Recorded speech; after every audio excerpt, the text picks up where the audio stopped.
Kausap ko naman na si Sir. Ang sabi ni Sir, di ba? Wala.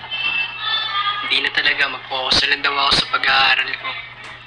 Totoo naman. Kaya, I take it. The opportunity. Sila yung tumayo ka na dyan. Ano kasi bakit nandito kayo? Umiiyak ka pa nga rin daw hanggang ngayon. Iniiyak nga ako, ano magkagawa ko? Yung umalis na umiiyak ka eh. Tsaka na malungkot ka, parang di ako sanay. Kasi di ba lagi kang maingay? Paano hindi Ba't ko ngayon? hindi malungkot niya? Siyempre may nabuo nga pinagsamahan tapos bigla ka na lang aalis. Kaya nga ako nagpapaalam sa'yo eh, para... Ganun. Okay Mapag-usap tayo. okay na nga sa akin yun, pero hayaan niyo na lang muna ako kasi nga, siyempre sa akin nasasaktan pa rin ako. Kasi bigla na lang kayo aalis. Wala tayong magagawa, Shilain eh.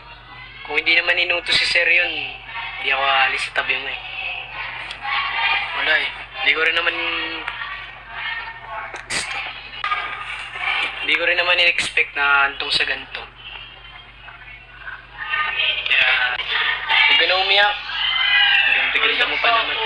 Wala na, hindi ka na magugustuhan ni Kosuke yun pag umiyak ka pa. Lagi nga siya galit sa... May papalit naman sa akin eh. Diba? Si Mark.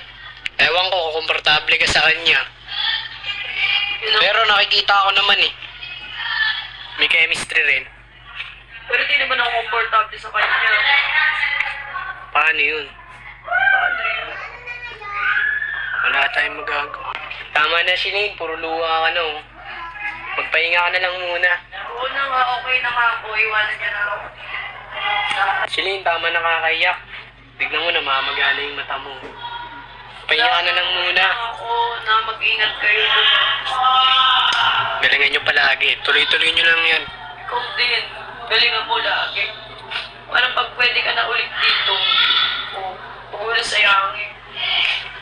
Huwag kang mag-alala Shilain, mas lalo ko pang gagalingan. Kaya dito na ako, nandyan na rin yung bus eh, tsaka pinapalis lang naman ni Sir. Pahinga ka na lang din muna. Siguro mas galingan nyo pa rin sa mga susunod na araw. Wala na ako. Tingnan na Shilain, dito na ako. Grabe naman ito sa mga wala. Hindi ka na nga, umalis ka na, pinapayak mo lang ako eh. Oo nga guys, parang ganun. Iwan na muna natin siya pa.